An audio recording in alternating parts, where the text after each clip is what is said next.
Friends, ఈ వీడియోలో ప్రేమ పెళ్లి లాంటి ఎలాంటి కమిట్మెంట్స్ లేకుండా ఓన్లీ సెక్స్ అవసరాలు తీర్చుకునేలా ఇద్దరు ఫ్రెండ్స్ ఒక ఒప్పందం చేసుకుంటారు. డైలీ వీళ్ళు ఫిజికల్గా కలుస్తూ బాగా ఎంజాయ్ చేస్తూ ఉంటారు. వీరిద్దరి మధ్య ఒక రోజు అనుకోని సంఘటన జరుగుతుంది. 2011లో రిలీజ్ అయిన ఫ్రెండ్స్ విత్ బెనిఫిట్స్ అనే మూవీ స్టోరీని ఈ రోజు నేను మీకు ఎక్స్ప్లెయిన్ చేయబోతున్నాను. ఇది ఒక రొమాంటిక్ కామెడీ మూవీ. ఫ్రెండ్స్, ఈ వీడియో కనుక మీకు నచ్చితే లైక్ చేయడం, సబ్స్క్రైబ్ చేయడం మర్చిపోకండి. ఇక ఈ మూవీలోకి వెళ్తే హీరో పేరు డీలన్. అతను తన ఆఫీస్లో ఉన్నప్పుడు అతని గర్ల్ ఫ్రెండ్ ఫోన్ చేసి అర్జెంటుగా రమ్మంటుంది. హీరోయిన్ పేరు జెమీ. అప్పుడు ఆమె తన బాయ్ ఫ్రెండ్ కోసం వెయిట్ చేస్తూ ఉంటుంది.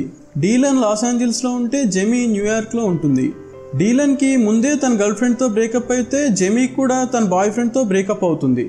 బాగా డిసప్పాయింట్ అయిన వాళ్ళిద్దరూ జీవితంలో ఇంక లవ్లో పడకూడదు అని డిసైడ్ అవుతారు. ఏ ఎమోషన్స్కి కనెక్ట్ అవ్వకుండా సింగిల్గానే లైఫ్ని ఎంజాయ్ చేయాలనుకుంటారు. జెమీ ఫ్రీలాన్స్ హెచ్ఆర్గా జాబ్ చేస్తూ ఉంటుంది. డీలన్ని జీకే మ్యాగజైన్లో రిక్రూట్ చేయడానికి అతన్ని న్యూయార్క్కి ఇన్వైట్ చేస్తుంది. డీలన్ని ఎంప్లాయీగా సెట్ చేయమని జీకే కంపెనీ జెమీని 6 నెలల నుండి అడుగుతుంది. అతన్ని ఒప్పిస్తే జెమీకి మంచి బోనస్ కూడా వస్తుంది. సో అతన్ని పిక్ చేసుకోవడానికి జెమీ ఎయిర్పోర్ట్కి వెళ్తుంది. అక్కడే ఇద్దరు ఒకరికొకరు పరిచయం అవుతారు. వచ్చే దారిలో ఆఫీస్ గురించి జెమీ అతనికి ఎక్స్ప్లెయిన్ చేస్తూ ఉంటుంది. ఈ ఇంటర్వ్యూ కోసం డీలన్ కొంచెం నర్వస్గా ఉంటే జెమీ అతనిలో కాన్ఫిడెన్స్ నింపి ఇంటర్వ్యూకి పంపిస్తుంది. డీలన్ ఇంటర్వ్యూలో సెలెక్ట్ అవుతాడు. కానీ అతనికి న్యూయార్క్లో ఉండడం ఇష్టం ఉండదు. ఈ సిటీలో మజా ఉండదు, చాలా బోరింగ్ అని అతని ఫీలింగ్. అప్పుడు జెమీ అతనికి అసలైన న్యూయార్క్ అంటే ఏంటో మొత్తం తిప్పి చూపిస్తుంది. తన ఫేవరెట్ ప్లేస్ అయిన మౌంటైన్ టాప్ నుండి మొదలు పెడితే న్యూయార్క్ వీధుల వరకు మొత్తం తిప్పుతుంది. అప్పుడే ఇద్దరు ఒకరి గురించి ఒకరు బాగా తెలుసుకుంటారు. వారిద్దరూ టైమ్ స్క్వేర్ బిల్డింగ్ ముందు ఫ్లాష్ మాబ్లో డాన్స్ కూడా చేస్తారు. ఫైనల్గా డీలన్ కన్విన్స్ అయ్యి ఆ జాబ్ చేయడానికి ఒప్పుకుంటాడు. తన లగేజ్తో న్యూయార్క్కి షిఫ్ట్ అవుతాడు. నెక్స్ట్ డే డీలన్ ఆఫీస్లో జాయిన్ అయ్యి కొలీగ్స్ అందరినీ పరిచయం చేసుకుంటాడు. అందులో టామీ కూడా ఒకడు. తర్వాత డీలన్ వర్క్ చేసుకుంటూ ఉంటే జెమీ వచ్చి అతనితో జాయినింగ్ పేపర్స్ మీద సైన్ తీసుకుంటుంది. 1 ఇయర్ లోపు అతను జాబ్ వదిలేస్తే అతన్ని రిక్రూట్ చేసినందుకు జెమీకి వచ్చే బోనస్ కట్ అవుతుంది. అందుకే మినిమం 1 ఇయర్ దాకా జాబ్ వదలొద్దని రిక్వెస్ట్ చేస్తుంది. ఆ తర్వాత ఇద్దరూ కలిసి లంచ్కి బయటకు వెళ్తారు. అక్కడే ఇద్దరు వాళ్ళ ఫ్యామిలీస్ గురించి, వాళ్ళ గతాన్ని గురించి ఒకరికొకరు తెలుసుకుంటారు. వాళ్ళ లవ్ స్టోరీలు బ్రేకప్ ఎలా అయిందో కూడా చెప్పుకుంటారు. అప్పుడే జెమీ తన ఇంట్లో జరిగే ఒక పార్టీకి డీలన్ని ఇన్వైట్ చేస్తుంది. నెక్స్ట్ డే డీలన్ జెమీ ఇంటికి పార్టీకి వెళ్తాడు. పార్టీలో బాగా ఎంజాయ్ చేస్తారు. ఆఫీస్ అయిపోయాక రోజు ఒకరినొకరు కలుస్తూ ఉంటారు. అలా ఇద్దరు మంచి ఫ్రెండ్స్ అవుతారు. ఓ రోజు ఇద్దరు కలిసి బీర్ తాగుతూ టీవీ చూస్తుంటారు. అందులో సీన్ చూసి జెమీ ఎమోషనల్ అయి నా కోసం కూడా ఒక కలల రాకుమారుడు అలా వస్తే బాగుండు అని అంటుంది. అప్పుడు డీలన్ అవన్నీ సినిమాల్లోనే జరుగుతాయి, రియల్ లైఫ్లో జరగవు అని చెప్తాడు. అలా కన్వర్జేషన్ పెరిగి డీలన్ ఆడవాళ్ళదే తప్పు అంటే జెమీ మాత్రం మగవాళ్ళదే తప్పు అంటుంది. ఆ తర్వాత ఇద్దరు అడల్ట్ టాపిక్స్ గురించి మాట్లాడుకుంటూ ఉంటారు. ఆ పాయింట్లో డీలన్ సెక్స్ అంటే ఒక టెన్నిస్ మ్యాచ్ లాగా ఉండాలి తప్ప నో ఎమోషన్స్ నో డ్రామా అని చెప్తాడు. ఫైనల్గా సెక్స్ని మిస్ అవుతున్నాం అని ఒకరికొకరు చెప్పుకుంటారు. కన్వర్జేషన్ క్లోజ్ అయ్యి జెమీ ఇంకో బీర్ కోసం వెళ్తుంది. అప్పుడే డీలన్కి ఒక ఆలోచన వస్తుంది. అప్పుడు అతను జెమీని ఒక టెన్నిస్ మ్యాచ్ ఆడదామా అని అడుగుతాడు. అంటే అదే ఒక రౌండ్ శృంగారం చేద్దామా అని అడుగుతాడు. అప్పుడు జెమీ నేను నిన్ను ఆ దృష్టితో చూడను అంటుంది. దానికి అతను నేను కూడా నిన్ను ఆ దృష్టితో చూడను, అందుకే అడుగుతున్నా అంటాడు. ఓవరాల్గా వీళ్ళు ఏమనుకుంటారంటే సుఖం కోసం ఓన్లీ ఫిజికల్ రిలేషన్ పెట్టుకుందాం, పని అయిపోయాక యాజ్ యూజువల్గా ఫ్రెండ్స్గా ఉండిపోదాం అంటాడు. దీనివల్ల మైండ్కి ప్రశాంతత దొరుకుతుంది, లైఫ్లో ఏ డ్రామాలు ఎమోషన్లు ఉండవు అంటాడు. అప్పుడు ముందు జెమీ దీనికి ఒప్పుకోదు. తర్వాత దీనిలో ఉండే బెనిఫిట్స్ డీలన్ ఎక్స్ప్లెయిన్ చేశాక ఆమెకు కూడా ఈ ఐడియా నచ్చుతుంది. దాంతో ఇద్దరు బైబిల్ మీద ప్రామిస్ చేసుకుంటారు. వాళ్ళిద్దరి మధ్య ఎటువంటి రిలేషన్స్కి ఎమోషన్స్కి చోటు ఇవ్వకుండా ఓన్లీ ఎంజాయ్ చేయడానికి మాత్రమే ఈ ఒప్పందం చేసుకున్నట్టు ఒట్టు వేసుకుంటారు. అప్పుడు వెంటనే టెన్నిస్ ఆడడం స్టార్ట్ చేస్తారు. అంటే అప్పుడు వాళ్ళిద్దరూ ఇంటిమేట్ అవుతారు. తెల్లారాక ఎందుకో మొహమాటం అనిపించి కొన్ని రోజుల దాకా ఒకరినొకరు కలవరు. జెమీ ఒకరోజు డీలన్ ఆఫీస్కి వెళ్తుంది. జరిగిన దానికి ఇద్దరూ చాలా ఆక్వర్డ్గా ఫీల్ అయినట్టు కనిపిస్తారు. ఇంకోసారి ఎప్పుడూ ఇలా చేయొద్దని అనుకుంటూ ఇంటికి వెళ్తారు. కానీ ఇంట్లోకి వెళ్ళగానే మళ్ళీ టెంప్ట్ అయ్యి ఇంటిమేట్ అవుతారు. అలా ఇంకా ప్రతిరోజు వాళ్ళు ఇంటిమేట్ అవుతూనే ఉంటారు. ఓ రోజు వాళ్ళిద్దరూ అలా చేస్తున్న టైంలో జెమీ వాళ్ళ అమ్మ సడన్గా ఇంట్లోకి వస్తుంది. అప్పుడు వాళ్ళ అమ్మ అతను నీ బాయ్ ఫ్రెండా అని జెమీని అడిగితే అదేం లేదు, జస్ట్ ఫ్రెండ్ మాత్రమే, కానీ ఎంజాయ్ చేస్తున్నామని జెమీ చెప్తుంది. ఆమె కూడా జోవియల్ పర్సన్ అవడంతో లైట్ తీసుకుని నవ్వుకుంటుంది. నెక్స్ట్ డే డీలన్ కొలీగ్స్తో బాస్కెట్బాల్ ఆడుతున్నప్పుడు టామీ అనే అతనితో తమ విషయం చెప్పుకుంటాడు. జెమీ డీలన్ గురించి విన్న టామీ అందరూ అలా స్టార్ట్ అయ్యే ఆఖరికి లవ్లో పడతారు, మీరు కూడా ఎప్పటికైనా లవ్లో పడి తీరుతారు అని టామీ చెప్తాడు. దాంతో డీలన్ ఆలోచనలో పడతాడు. అప్పుడే టామీకి సొంత బోట్ ఉందన్న విషయం మనకు తెలుస్తుంది. మరోపక్క జెమీ వాళ్ళ అమ్మ జెమీతో ఇలా టెన్నిస్ మ్యాచ్లకే అలవాటు పడితే ఆఖరికి నాలా ఒంటరిగా మిగిలిపోతావు, జీవితంలో సుఖంతో పాటు తోడు అవసరం అని ఎమోషనల్గా చెప్తుంది. దాంతో జెమీ కూడా ఆలోచనలో పడుతుంది. ఒకరోజు వాళ్ళిద్దరూ ఇంటిమేట్ అయిన తర్వాత జెమీ డీలన్తో ఇక మనం ఇది ఆపేద్దాం అని చెప్తుంది. లైఫ్లో తోడు అవసరం కాబట్టి ఇంక నేను బాయ్ ఫ్రెండ్ని చూసుకుని సెటిల్ అయిపోతాను అంటుంది. అప్పుడు డీలన్ కూడా అందుకు సరేనంటాడు. నెక్స్ట్ డే ఇద్దరు ఒక పార్క్కి వెళ్తారు. అక్కడ డీలన్ ఒక అమ్మాయిని గోకుతాడు. అయితే ఆమె టెన్నిస్కి పనికొస్తుంది కానీ పెళ్లికి పనికిరాదు అని డీలన్ లైట్ తీసుకుంటాడు. జెమీ కూడా అదే పార్క్లో ఒక అబ్బాయికి అట్రాక్ట్ అవుతుంది. అతనితో పరిచయం చేసుకుని అతని ఫోన్ నెంబర్ తీసుకుంటుంది. నెక్స్ట్ డే అతనితో డేటింగ్కి వెళ్తుంది. అతని పేరు పార్కర్. అతను ఒక పిల్లల డాక్టర్. వారిద్దరూ ఒకరినొకరు ఇష్టపడతారు. అప్పటి నుంచి వాళ్ళిద్దరూ డైలీ కలుస్తుంటారు. జెమీ పార్కర్తో సెల్ఫీలు దిగుతూ ఉంటుంది. తర్వాత డీలన్ వర్క్లో పడి కొంచెం డల్ అయిపోతాడు. అప్పుడు టామీ వచ్చి బార్కి వెళ్దాం రమ్మంటాడు. ఫస్ట్ డీలన్ రానంటాడు, కానీ జెమీ పంపిన సెల్ఫీ చూసి మూడ్ ఆఫ్ అయ్యి టామీతో వెళ్తాడు. అలా కొన్ని రోజుల తర్వాత ఒకరోజు జెమీ పార్కర్లు కూడా ఇంటిమేట్ అవుతారు. బార్కి వెళ్ళిన డీలన్ వచ్చేటప్పుడు ఒక అమ్మాయిని వెంట తెచ్చుకుంటాడు. ఆమెతో ఫ్రెండ్లీగా మాట్లాడదామని ట్రై చేస్తే ఆమె మాత్రం చిత్తకార్తె కుక్కలాగా బిహేవ్ చేస్తుంది. ఆమె సెక్స్ తప్ప ఇంకేం ఆశించదు. దానితో డీలన్ మళ్ళీ మూడ్ ఆఫ్ అయిపోతాడు. నెక్స్ట్ డే మార్నింగ్ పార్కర్ జెమీకి చెప్పకుండా సైలెంట్గా ఎస్కేప్ అవుతుంటాడు. అప్పుడు అతన్ని చూస్తుంటే నా పని అయిపోయింది కాబట్టి ఇక్కడ నాకు ఇంక పని లేదు అనే బిహేవియర్ అతనిలో కనిపిస్తుంది. అది చూసిన జెమీ అతన్ని నిలదీస్తుంది. దానికి అతను, నేను నీ టైప్ కాదు, నీ కలల రాకుమారులా నేను ఉండలేను, నాదంతా పని అయిపోయిందా పక్కకు జరిగామా అనే టైప్ అంటాడు. దాంతో జెమీ అతన్ని చీకొట్టి వెళ్ళిపోతుంది. తర్వాత డీలన్ని కలిసి జరిగిందంతా చెప్తుంది. మైండ్ అంతా డిస్టర్బ్ అయింది అని చెప్పగానే డీలన్ ఆమెను మాటలతో ఓదారుస్తాడు. మీ అమ్మతో ఈ హాలిడేస్కి ఎక్కడికైనా వెళ్ళిరా, మనసు ప్రశాంతంగా ఉంటుంది అని చెప్తాడు. అలాగే ఆమెకు ఒక పెయింటింగ్ని గిఫ్ట్గా ఇస్తాడు. అది జెమీకి కూడా బాగా నచ్చుతుంది. కట్ చేస్తే జెమీ ఆ పెయింటింగ్ తీసుకుని ఇంటికి వచ్చేసరికి ఇంట్లో వాళ్ళమ్మ ఉండదు. నేను తిరిగి వెళ్తున్నాను, ఆరోగ్యం జాగ్రత్త అని ఫ్రిడ్జ్ మీద లెటర్ రాసి ఉంటుంది. ఆమె అలా వెళ్ళిపోయేసరికి జెమీ హాలిడే ప్లాన్స్ అన్నీ వేస్ట్ అయిపోతాయి. వెంటనే ఆమె డీలన్కి కాల్ చేస్తుంది.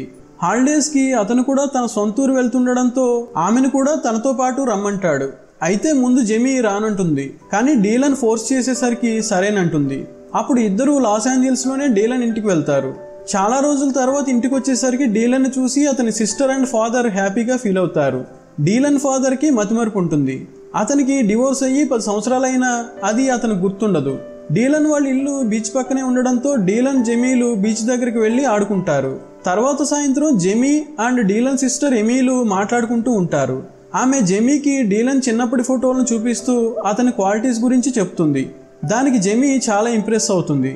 అప్పుడే డీలన్ అక్కడికి వచ్చి వారికి గుడ్ నైట్ చెప్పి నిద్రపోవడానికి వెళ్ళిపోతాడు. తర్వాత నైట్ అయ్యాక డీలన్ సీక్రెట్గా జెమీ రూమ్కి వెళ్ళి టెన్నిస్ ఆడదాం అంటాడు. అదేంటి మనం ఇవన్నీ మానేశాం కదా అని జెమీ అలా చేయడానికి ఒప్పుకోదు. కానీ మూడ్లో ఉన్న డీలన్ ఏదో రకంగా ఆమెతో ఎంజాయ్ చేయాలి అనుకుంటాడు. అప్పుడు అతను ఆమెతో చాలాసేపు ఫ్రెండ్లీగా గడుపుతాడు. వైన్ తాగడం, సాంగ్స్ ప్లే చేసి డాన్స్ చేయడం వంటివి చేసేసరికి జెమీకి కూడా మూడ్ వచ్చి అప్పుడు వాళ్ళిద్దరూ ఇంటిమేట్ అవుతారు. అది అయిపోయాక జెమీ నిద్రపోతుంటే డీలన్ మాత్రం మెల్లగా అక్కడి నుంచి వెళ్ళిపోతాడు. అప్పుడే ఎమీ చాటుగా అతన్ని చూస్తుంది. నెక్స్ట్ డే అందరూ కలిసి బ్రేక్ఫాస్ట్ చేస్తున్నప్పుడు జెమీ డీలన్ మీద చాలా కేరింగ్ చూపిస్తూ ఉంటుంది.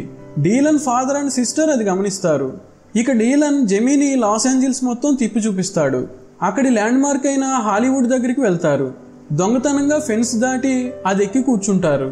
అలా చేయడం ఇల్లీగల్ కాబట్టి పోలీసులు వస్తారు. అప్పుడు జెమీ వెంటనే కిందకు దూకేసి డీలన్ని కూడా దూకమంటుంది. డీలన్కి హైట్ అంటే భయం ఉండడంతో అక్కడి నుండి దూకలేకపోతాడు. దాంతో పోలీసులు అతన్ని తాడుతో కట్టి కిందకు దింపుతారు. తర్వాత ఆ వీడియో న్యూస్లో వైరల్ అవుతుంది. అది చూసి వాళ్ళ సిస్టర్ డీలన్ని బాగా ఆట పట్టిస్తుంది. ఇక ఎమీకి ఊరెళ్లాల్సిన పని పడి 4 రోజులకు వాళ్ళ నాన్నని డీలన్తో పాటు తీసుకెళ్ళమంటుంది. దానికి డీలన్ సరేనంటాడు. ఇక మాటల్లో జెమీ గురించి అడుగుతుంది ఎమీ. మాట్లాడడానికి ఏమీ లేదు, ఆమె జస్ట్ ఫ్రెండ్ మాత్రమే అంటాడు డీలన్. ఆమె రూమ్ నుండి రాత్రి దొంగచాటుగా రావడం తను చూసిందని అతనితో చెప్తుంది.